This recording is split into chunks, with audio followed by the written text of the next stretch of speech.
Ang shopping all the way with Jojo A. Pati pets nyo, mag-i-enjoy dito. Mga pet lovers, hindi nyo na kailangan lumabas din ng bahay.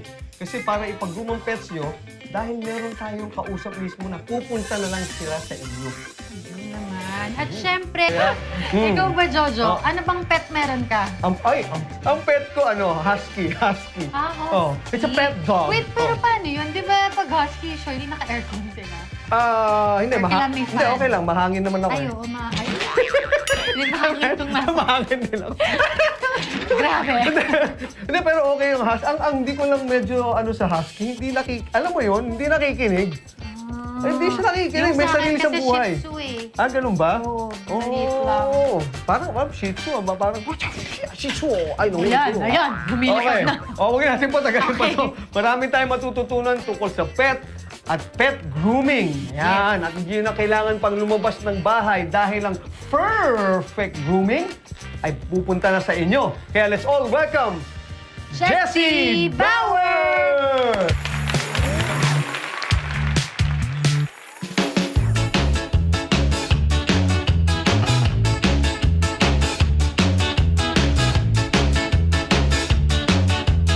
Kasama kayo mga pets niya. Jessie! Hello, Jessie! Ayun naman si Jessie, ha? Jessie, ang ganda ng hawak mo, ah. Ano yan? Poodle? Ito po si Barbara, ang aking bunso. Bunso sa, sa pet. Barbara. Wow. Anong siya? Breed? Poodle, toy poodle po siya. Ayan nga, poodle. Poodle. Yeah. Galing, ha? Ang ganda niya na agad. Iba talaga pag ang amo, Groomer. nasa grooming business, di ba? Jess, before you went into pet grooming, no? Anong dati mong ginagawa? Bali dati sir, po ako, ahente. Ahente ako ng mga medical equipment. Ang lapit sa pet grooming, ano? Hindi. After nun, po ako, naging ahente naman po, naging sales demo naman po ako ng mga dog food hanggang sa nakita ko po na yun, parang ang ganda matuto ng grooming. So yun po, pinag-aralan ko po. And eventually, yun nga po, natutunan ko po mag-grooming. So ngayon, bali, magpa 5 years na rin ako, sir, counting. Paano mo naman, Jessie, na isipan na gumawa ng home service na grooming?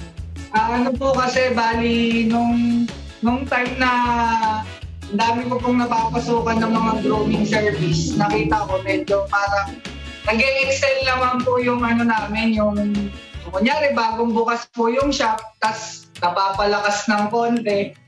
Sabi ko, ba't hindi ko try sa sarili ko naman? Tas mas convenient pa sa mga may-ari na hindi na sila pipila, pupunta ng salon or grooming station, tas pipila, minsan naka-cut off pa sila.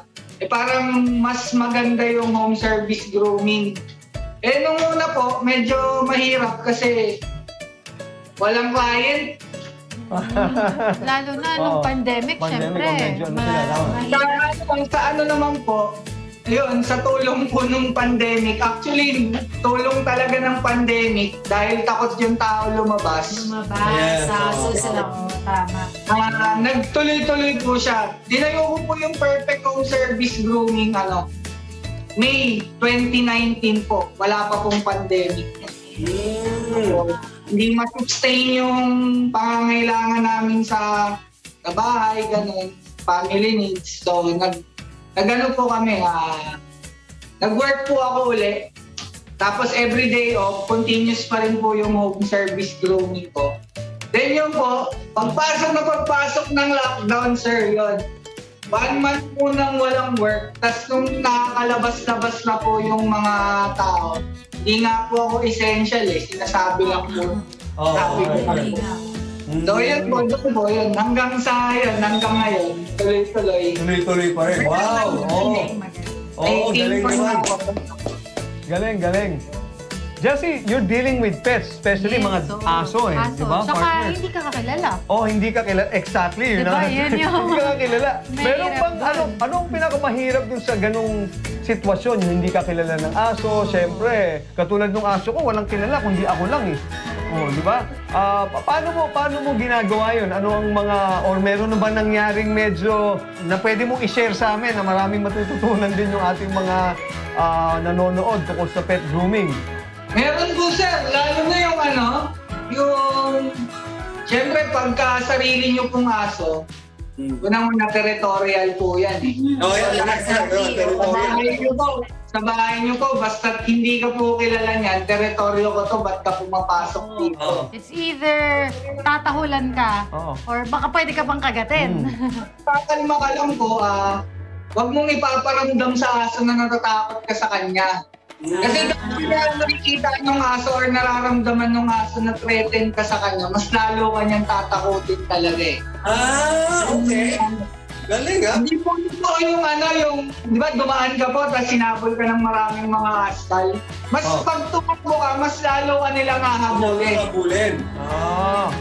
So pag tinahulan ka agad, ganun ka rin. Tatahul ka rin. Kasi para daw hindi ka mukhang threaten. Oo, di ba? Parang medyo kung galit siya, galit ka. Mas matapang ka po sa kanila. O, diba? Papakita mo talaga. May dala ka pang mga gunting-gunting, di ba? Anong ginagamit mo na mga na pang-groom? Ito pa aso talaga to.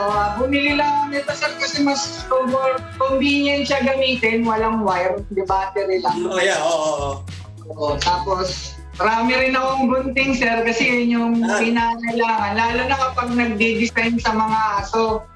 Oh, depende rin kasi, no, kung anong breed. Yeah, oo. Like, may ibang aso na wala namang buhok. Tapos yung iba, like yung Shih Tzu, mahaba yung buhok. So, depende talaga kung anong gagamitin. Like, Gino-groom din po yun kahit walang buhok. Yung mga pug, ganon? Tapos, tapos yung sa belly. Oo. Hindi lang. So, yun sa... Isa yan nila po. Ito po. Yan. Correct. Diyan po nila na nalalabas yung init ng katawan nila eh. Lalo ito ang panahon po natin eh. grabe din actually magbuhol yung dito sa may belly. Tunan akong bago, ha? Oo, lalo na ngayon kasi sa atin mainit. Yung sa akin Mainit, kasi yes. husky eh. Oh, yun nga. So, dapat yun pala, kita yung tiyan, gano'n. Shape yung belly part niya po. Ang husky naman po, kailangan nakakapag-regulates naman po sila ng body temperature nila.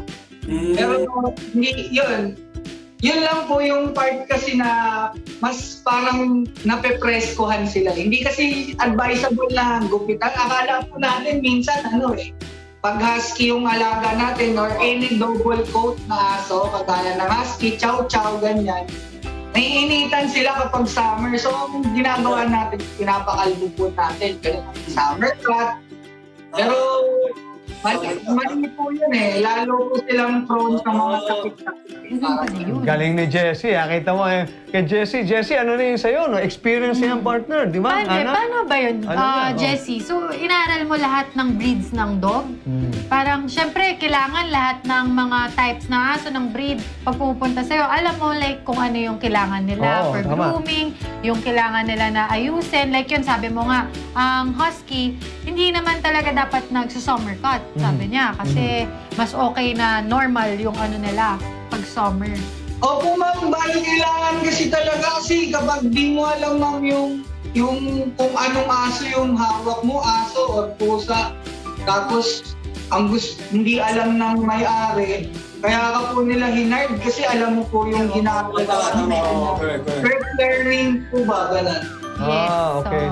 So ano yan, Jessie? Sabihin mo lahat ng mga hayop na parang mali, no? Hayop, lahat ng mga pets na pwede mong i-groom. Ayan, ano ba ang mga pets na pwede mong i-groom? Cats. Nag-groom po ako, big and small, cat or dog, some exotic animals like sabihin natin turtle, ganyan, rabbit, guinea pig. Oh. Gusto ko mababalahibo yan. Pwede po sa amin yan. So mga daga. Pag may daga ba akong alaga, pwede ko ba ipag-groom sa'yo? sabi nga ni, pati raw turtles eh. Turtles Nililinis kasi yung back nun, sir eh. Medyo Yung shell niya, no? Shell nila. Oh! Cordo. Po kami, meron nga po dati, nagpaligo lang po. Hermes Python. Oh, paano yun? Kinaya mo rin, Kuya Jessie. Lilinisin mo lang talaga. Kasi usually nakalagay lang sila sa aquarium eh. Napapakainin, syempre doon po yung umiihi, dumudumi. Tama. Paano kuya, sabi mo nga, talking about aquarium, paano pag mga isda? Paano raw paliguan yung isda? Pasensya ka lang sa partner ko kasi... Paano ba ginugroom ang isda, Di ba kuya? kumakain to? Paano ginugroom yung isda? Paano ba? Kaya nyo rin ba yun i-groom? Wala po. Joke lang. Talagang inisipan. Pero kakayanin ni Jessie yan, partner. Kayang-kaya ni Jessie yan kahit pag-aaralan ni Jessie para sa'yo. Paano i-groom ang isda? Kasi si Jessie Bauer kahit anong gusto mong palinis at paayos at pag-groom, kaya niya. Kaya niya. Di ba? Okay, Jessie, ang tanong namin na pinaka-importante is, okay ba naman yan hanggang ngayon, tuloy-tuloy na negosyo? Is it, pwede ka na bang huminto ngayon dun sa work mo na ongoing? O yan na talagang yung final, ginagawa mo lang ngayon? Main source of income? Actually, meron na po akong isang groomer na sila na lang po pumupunta doon sa mga Okay. So may tao ka na rin. Opo, na nakapag-provide na rin po. Bali, nag-train sila sa akin. Lahat po, tinrain po na bago ko po sila, tawag dito, pinalalakad ng mag-isa. Kasi, kailangan ma-develop yung self-confident eh. Kaya, opo, yun po. Work with sila sa akin. Nag-training sila sa akin for 1 year, then yun. So pwede ka na pala rin, part of your grooming business din, yung Jessie, yung mag-train. No? Pwede mo na rin siguro pasukin yun. Ang dami palang nagmamashroom na dyan. Nag-e-evolve. Bali, nag-train din po ako ng grooming, pero po sa mga aspiring lang po, like, kunyari, owner lang po kayo, tas gusto nyo po malaman at makatipid ng konti dahil medyo marami kayong aso, nagte-train po ako ng basic grooming lang po para lang po sa mga sa mga alaga lang din po nila. Ang dami kong natutunan about sa pets, ha? Malamang kayo rin. Friends, so mamaya ipapakita na ni Jessie ang proper way ng pet grooming sa pagbabalik ng Shopping All the Way with Jojo A! Hello po sa inyo lahat. So, ako si Jessie Bauer. Ako po ang inyong lingkod. Ang barbero ng masa po, ayan. May design po yan. Ito, may buhok din to, may ise. Tapos ito, pabilog.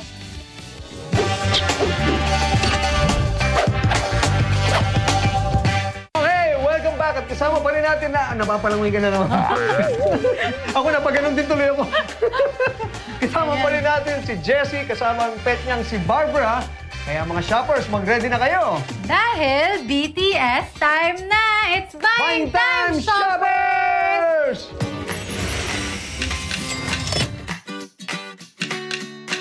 Hello po sa inyo lahat. So, ako si Jessie Bauer. Ako po ang inyong lingkod.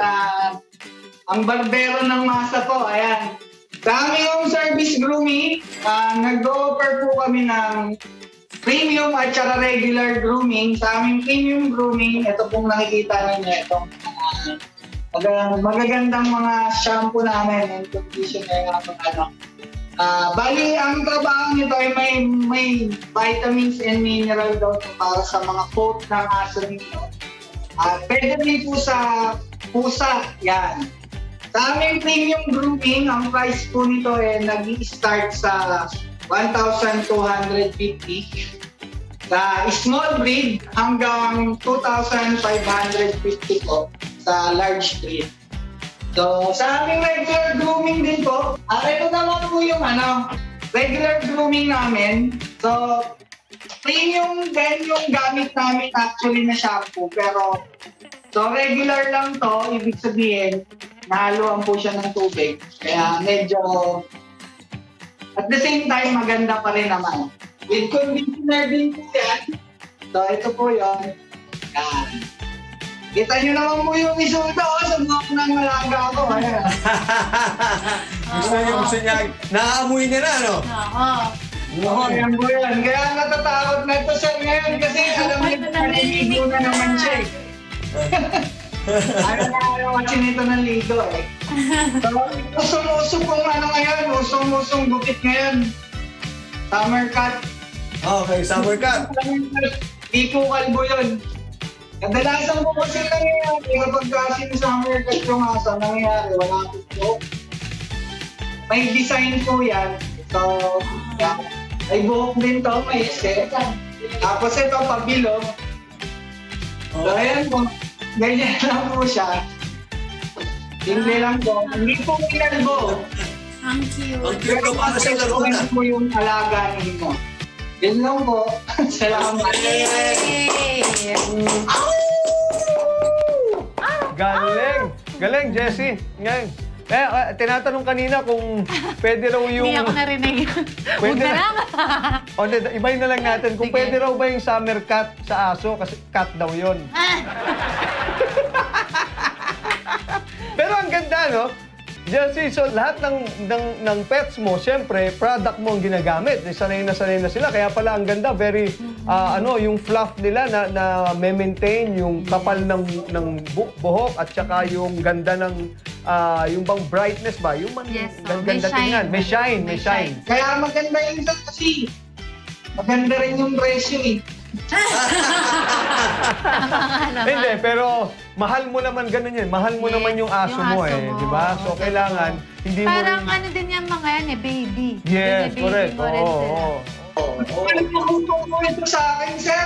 Mas mahal pa yung shampoo nito kaysa sa shampoo. Oo, mahaba rin yung buhok ni Jessie Oo eh. nga, oo, di ba? Sige, maraming salamat sa iyo, Jessie Bauer, and more power sa Perfect Grooming. Yeah. Okay, mga shoppers, visit nyo na yung aming Net25 website. Doon nyo makikita yung ating screen. Meron dyan sa ilalim to buy. Mind nyo na yan. Okay? Para makita nyo yung mga produkto at mga presyo at mga discount. Di ba? Yes. Again, many thanks to you. Thanks, Jessie. Jessie, and to Barbara. Woo!